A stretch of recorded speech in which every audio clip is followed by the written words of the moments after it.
Howdy, y'all!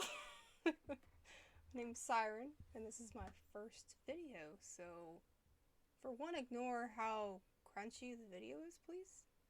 I swear I'll learn how to film on something a little bit better than my computer next time. Anywho, I'm a writer. Ain't published yet, but that's because I've been perpetually in college since I was 16 years old. I took a detour to be a paleobiologist, but now I'm going for writing, and one of these days I'll finish it. Most of the stuff I write's kind of creepy, and I'm currently working on a horror novel that I hope will be my debut. But this ain't about that. This is about just a subgenre of horror, and we're gonna get into that. There are a lot of different kinds of horror. I mean, you got your paranormal, you've got I got Midnight Sun over here in my stack of books. I don't think that would count as horror, but there's that kind of horror with vampires and stuff. I have Desperation over here by Stephen King. That one's about some people who get kidnapped by a sheriff or something like that in the middle of the desert, which is pretty cool. Kind of reminds me of this genre that I heard of called horror westerns. Apparently it's just an indie specific genre currently, but sounds cool to me. I'd certainly read it. Yeah, I actually need to go pick those up at some point. I also have a couple of anthologies that I conveniently have laying over here. This one, now can we see this? Probably not that well since my camera's crunchy. But it's about bugs. And you know what? Bugs are already terrifying. I don't really need a book about how scary bugs are because they're bugs. But here you go. I guess bug horror. There's a genre for you. But then we have this one. And this gets into it. Mortal Echoes. Again, that's probably not something you can see too well. I love these covers. And then I also have, we got House of Leaves. Which I guess I should bring closer so you can also, I'm very bad at coordination. Wow. And The Fisherman. And Revelator. Lovely. These things, Revelator, The Fisherman, House of Leaves, and Mortal Echoes anthology all have one thing in common. That's that they're all cosmic horror. To those of you uninitiated, and I don't mean that in a bad way, if you've not heard of cosmic horror, you may be familiar with Lovecraftian horror. And you know what? They're used so interchangeably, cosmic horror and Lovecraftian horror. And if you type in cosmic horror into Google, the very first thing you will find is the Wikipedia article for Lovecraftian horror. But what is cosmic horror? It's basically horror that takes the scary from the unknown and the unknowable, opposed to, bugs, or sheriffs, or zombies, vampires. This is from the unknowable and the unknown. Kind of like Bird Box, if you watch that. And it's also coupled with existential dread, which is just a fantastic combination of things. So it's about evil that is something that you fully cannot fathom. You have no idea truly what it is. And it also just belittles you into existentialism, essentially, and dread. It's fantastic. It's a grand little thing, and we usually tend to think of Lovecraft whenever we think of this genre. He is famous, H.P. Lovecraft, for, his, Call of Cthulhu is the main one that most people know. about the big old guy that sleeps on the bottom of the ocean or something. I haven't read it. I've only read one Lovecraft work. Anyway, I know all of this stuff mainly has to do with this pantheon of deities that he's created that live either in the ocean or space or somewhere, and that they can basically smite us at any second with like their pinky finger or whatever appendage that they have. But there's a helplessness that comes from that. Not only do you have a big, terrifying thing that is often beyond imagination to the point of it literally being described as indescribable, which is peak description, it drives the main characters crazy. And it also makes you feel itty bitty tiny. And it's good. It's a good shit. I mean, the one Lovecraft thing that I've read is At the Mountains of Madness, and I really liked it. And you know, a pantheon of gods isn't necessary to make a cosmic horror. To use the old mantra about rectangles and squares or whatever, all Lovecraftian horror is a cosmic horror, but not all cosmic horror is a Lovecraftian horror. Because I think that you can have cosmic horror without having religion or pantheon. And I mean, that's true in many stories. I mean, hell, a lot of the ones that are in this one, gosh, don't fall over. A lot of the ones in this anthology are cosmic horror, but they have nothing to do with religion whatsoever. In fact, most of them have to do with creepy houses, which is, you know, echoed in House of Leaves here, which, I mean, you can see that I'm not even to the good parts of it yet, but I already know that it's about a creepy house, like 100 pages in. So, that's cosmic horror. But, and then, you know, Lovecraftian horror, in my opinion, now, again, this is hotly contested because there's this blurry line, has to do with deities, which Revelator would fall the most into, but we'll get into that in a second. And, you know, it does kind of suck that we attribute cosmic horror to Lovecraft. You know, the racist bastard. No thank you. It would be real great if we, you know, maybe use somebody different, but I guess we do, huh? So, I mean, think about it for a second. I mean, most of these stories are from, like, the 1800s, and they're cosmic horror. I mean, they don't have to do with deities, like I mentioned before, but, you know. I would argue that the concept of scary, unknowable thing has probably been around forever, and also coupling that with, gee, let's also have an existential crisis.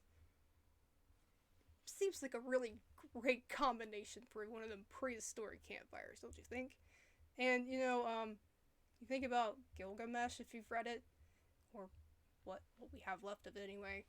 Whenever he goes into the mountain with the scorpion guards or whatever, that's kind of, I kind of find that to be a bit of a cosmic horror, personally, because you have the, what the hell is this going on? Why is he walking all this time? Anyway, a more concrete early example is, and I'm going to butcher this, I do not know German, by far German this old, Der Taucher by Friedrich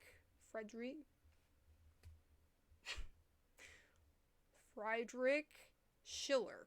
It's from 1797, and I apologize to anybody who is German. I can't pronounce English. Anyway, it is about a squire who jumps into the ocean in order to retrieve the king's goblet. And I mean, that's a simple enough concept until you get into it. For one, the ocean is anthropomorphized in an absolutely terrifying way. I mean, I'm already terrified of the ocean, and water in general because I cannot swim, which is ironic considering my name. But I can't swim, so I'm terrified of water and the ocean. I don't need any help. So, the poem is already creepy, but then we get these descriptors like it whirls and bubbles and foams and blends, and when water with fire collides.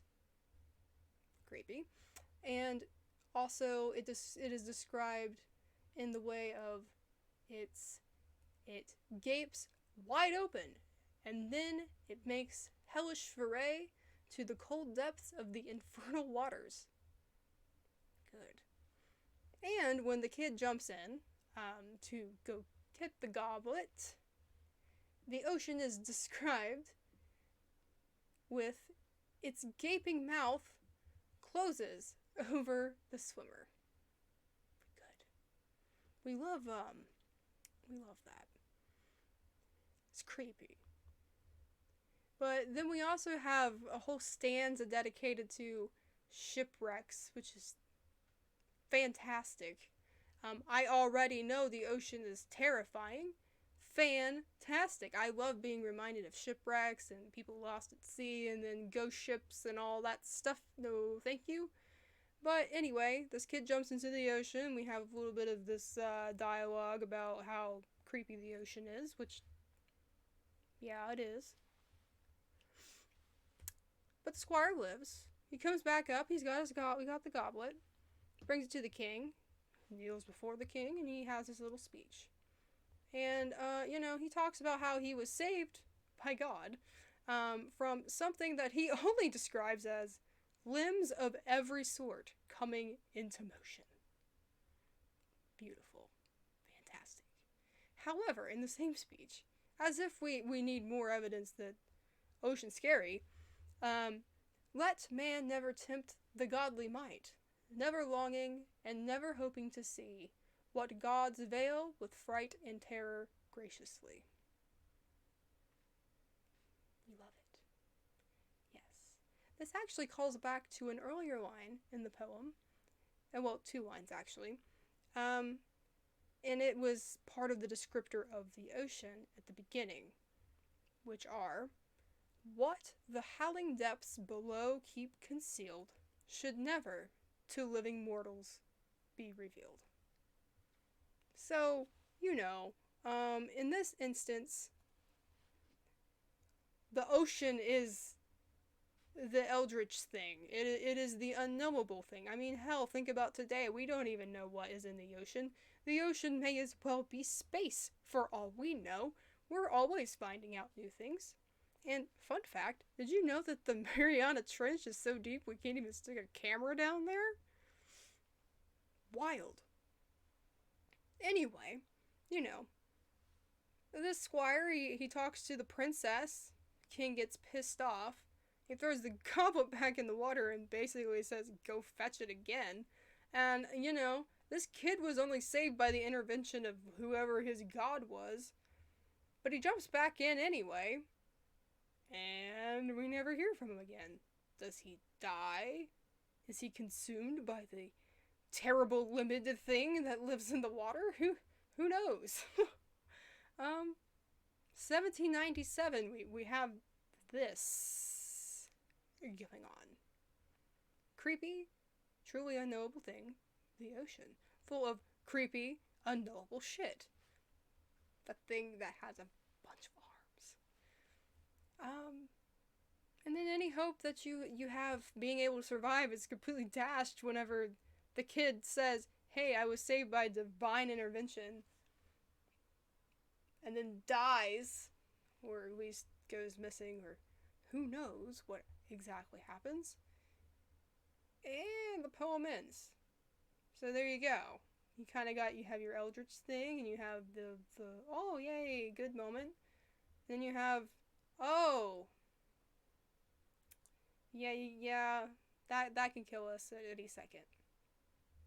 Now, while it does involve religion, it doesn't involve it in the same way that Lovecraft does. There's no pantheon of gods in Der Taucher. I'm so sorry.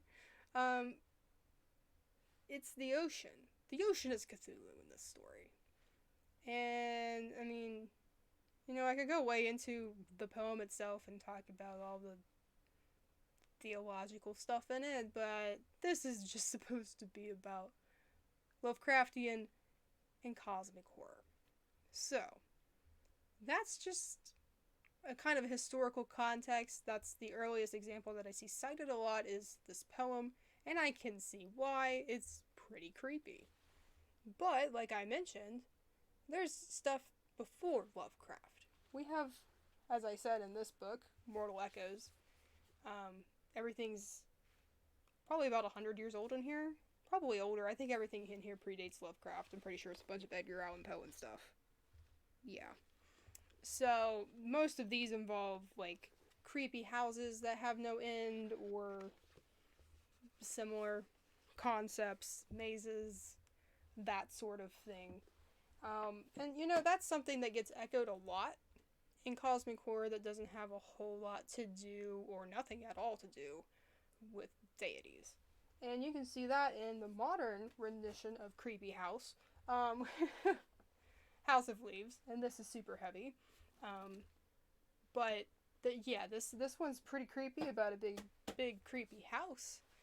I'm not that far into it, so I can't say much on if it is about anything divine, or whatever you would call the opposite of divine.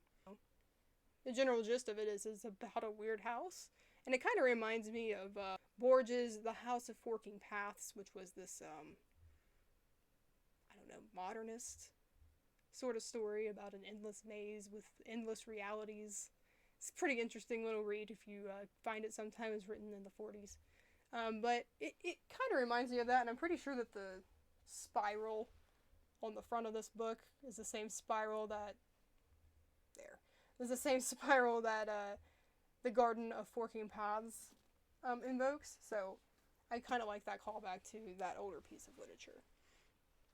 And if we keep moving up towards a more Lovecraftian spectrum, we have